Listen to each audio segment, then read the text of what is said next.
ਜ਼ਹਿਰਬਾਦ ਇੱਕ ਐਸੀ ਮਰਜ਼ ਹੈ ਜਿਹੜੀ ਚੰਗੇ ਭਲੇ ਜਾਨਵਰ ਨੂੰ ਹੱਡੀਆਂ ਦੀ ਮੁੱਠ ਬਣਾ ਕੇ ਰੱਖ ਦਿੰਦਾ ਹੈ। ਕਦੀ ਜਾਨਵਰ ਦੀ ਕਿਸੇ ਲੱਤ ਤੇ ਜ਼ਾਹਰ ਹੁੰਦਾ ਹੈ, ਗਰਦਨ ਤੇ ਜ਼ਾਹਰ ਹੁੰਦਾ ਹੈ ਔਰ ਕਦੀ ਕਮਰ ਤੇ ਜ਼ਾਹਰ ਹੁੰਦਾ ਹੈ।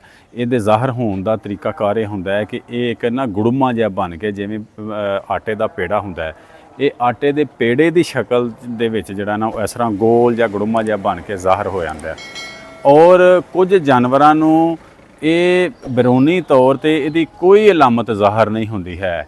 ਇਹ ਜਾਨਵਰ ਦੇ ਅੰਦਰ ਹੀ ਇਹਦੀ ਪ੍ਰੋਬਲਮ ਹੁੰਦੀ ਹੈ ਔਰ ਇਹਦੀ ਸਭ ਅਲਾਮਤਾਂ ਦੇ ਵਿੱਚੋਂ ਸਭ ਤੋਂ ਵੱਡੀ ਅਲਾਮਤ ਇਹ ਵੇ ਕਿ ਜਾਨਵਰ ਜਦੋਂ ਗੋਬਰ ਕਰਦਾ ਨਾ, ਉਹ ਬਿਲਕੁਲ ਪਤਲਾ ਗੋਬਰ ਕਰਦਾ ਹੈ, ਇੰਜ ਬਿਲਕੁਲ ਫੁੱਲ ਪਤਲਾ ਗੋਬਰ ਕਰਦਾ ਹੈ। ਔਰ ਗੋਬਰ ਕਰਨ ਤੋਂ ਫੌਰਨ ਬਾਅਦ ਉਹਦੇ ਗੋਬਰ ਦੇ ਵਿੱਚੋਂ ਬੁਲਬੁਲੀਆਂ, ਹਵਾ ਦੀਆਂ ਬੁਲਬੁਲੀਆਂ ਬਣਨੀਆਂ ਸ਼ੁਰੂ ਹੋ ਜਾਂਦੀਆਂ ਨੇ, ਵਾਜ਼ੇ ਤੌਰ ਤੇ ਉਹ ਨਜ਼ਰ ਆਉਂਦੀਆਂ ਨੇ।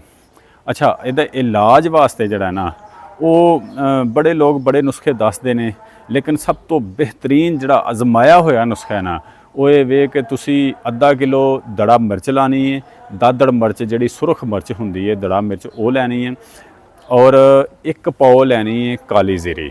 ਅੱਧਾ ਕਿਲੋ ਦੜਾ ਮਿਰਚ, 1 ਪਾਓ ਕਾਲੀ ਜ਼ੀਰੀ ਔਰ ਅੱਧਾ ਕਿਲੋ ਤਾਰਾ ਮੀਰਾ ਲੈਣਾ ਹੈ। ਹੁਣ ਇਹਨਾਂ ਤਿੰਨਾਂ ਚੀਜ਼ਾਂ ਨੂੰ ਜਿਹੜਾ ਨਾ ਉਹ ਤਾਰੇ ਮੀਰੇ ਨੂੰ ਗ੍ਰਾਈਂਡ ਕਰਾ ਲੈਣਾ ਹੈ, ਜਿਹੜੀ ਕਾਲੀ ਜ਼ੀਰੀ ਹੈ ਉਹਨੂੰ ਵੀ ਗ੍ਰਾਈਂਡ ਕਰਾ ਲੈਣਾ ਹੈ, ਦੜਾ ਮਿਰਚ ਪਹਿਲੇ ਹੀ ਆਲਰੇਡੀ ਗ੍ਰਾਈਂਡ ਹੋਈ ਹੁੰਦੀ ਹੈ। ਇਹਨਾਂ ਤਿੰਨਾਂ ਚੀਜ਼ਾਂ ਨੂੰ ਨਾ ਮਿਕਸ ਕਰ ਦੇਣਾ ਹੈ। ਇਹਦੇ ਵਿੱਚੋਂ ਮਿਕਸ ਸ਼ੁੱਧਾ ਦੇ ਵਿੱਚੋਂ ਇੱਕ ਮੁੱਠ, ਇੱਕ ਇਨਸਾਨੀ ਮੁੱਠ, ਇੱਕ ਮੁੱਠ ਦੇ ਵਿੱਚ ਜਿੰਨੀ ਵੀ ਆ ਸਕੇ ਉਹ ਲੈਣੀ ਹੈ ਤੇ ਉਹ ਸਰਸੋਂ ਦੇ ਤੇਲ ਦੇ ਵਿੱਚ ਭਗੋ ਦੇਣੀ ਹੈ। ਸਵੇਰ ਭਗੋ ਦੇਣੀ ਹੈ, ਸ਼ਾਮ ਨੂੰ ਉਹ ਸਰਸੋਂ ਦਾ ਤੇਲ, 1 ਪਾਓ ਸਰਸੋਂ ਦਾ ਤੇਲ ਔਰ ਉਹ ਜਿਹੜੀ ਮੁੱਠ ਹੈ ਉਹ ਸਾਰੀ ਇਹ ਨਾਲ ਦੇ ਵਿੱਚ ਪਾਣੀ ਹੈ, ਨਾਲ ਦੇ ਵਿੱਚ ਪਾ ਕੇ ਜਾਨਵਰ ਨੂੰ ਦੇ ਦੇਣੀ ਹੈ। 1 ਦਿਨ ਛੱਡ ਕੇ 1 ਦਿਨ ਇਹ ਜਿਹੜਾ ਨਾ ਇਹਨੂੰ ਜਾਨਵਰ ਨੂੰ ਦੇਣੀ ਹੈ।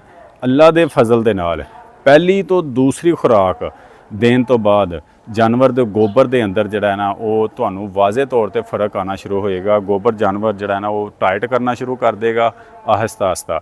ਔਰ ਦੂਸਰਾ ਹੈ ਕਿ ਉਹਦੇ ਗੋਬਰ ਦੇ ਵਿੱਚ ਬੁਲਬੁਲੀਆਂ ਨਹੀਂ ਬਣਨਗੀਆਂ। ਜਿਹੜੇ ਦੁੱਧ ਦੇਣ ਵਾਲੇ ਜਾਨਵਰ ਨੇ ਉਹਨਾਂ ਦਾ ਦੁੱਧ ਵਧਣਾ ਸ਼ੁਰੂ ਹੋ ਜਾਏਗਾ। ਔਰ ਇਹ ਬੜਾ ਹੀ ਕਮਾਲ ਦਾ ਅਜ਼ਮਾਇਆ ਹੋਇਆ ਨੁਸਖਾ ਹੈ। ਅਗਰ ਕੋਈ ਭਾਈ, ਕੋਈ ਦੋਸਤ ਐਸਾ ਹੈ ਵੀ ਜਿਹਦੇ ਜਾਨਵਰ ਨੂੰ ਜ਼ਹਿਰਬਾਦ ਦਾ ਮਸਲਾ ਹੈ ਔਰ ਉਹਦਾ ਜ਼ਹਿਰਬਾਦ ਨਹੀਂ ਜਾ ਰਿਹਾ, ਉਹ ਇਹ ਵਾਲਾ ਨੁਸਖਾ ਅਜ਼ਮਾਏ ਔਰ ਅੱਲਾ ਦੇ ਫਜ਼ਲ ਨਾਲ ਇਨਸ਼ਾਅੱਲਾ ਜਿਹੜਾ ਨਾ ਉਹਦੇ ਜਾਨਵਰ ਨੂੰ ਮੁਕੰਮਲ ਸਿਹਤਯਾਬੀ ਮਿਲੇਗੀ। ਔਰ ਮਿਲਨੇ ਆ ਇੱਕ ਨਈ ਵੀਡੀਓ ਦੇ ਨਾਲ। ਇਸੇ ਦੇ ਨਾਲ ਤੁਸੀਂ ਸਾਨੂੰ ਇਜਾਜ਼ਤ ਦਿਵੋ। ਅੱਲਾ ਹਾਫਿਜ਼।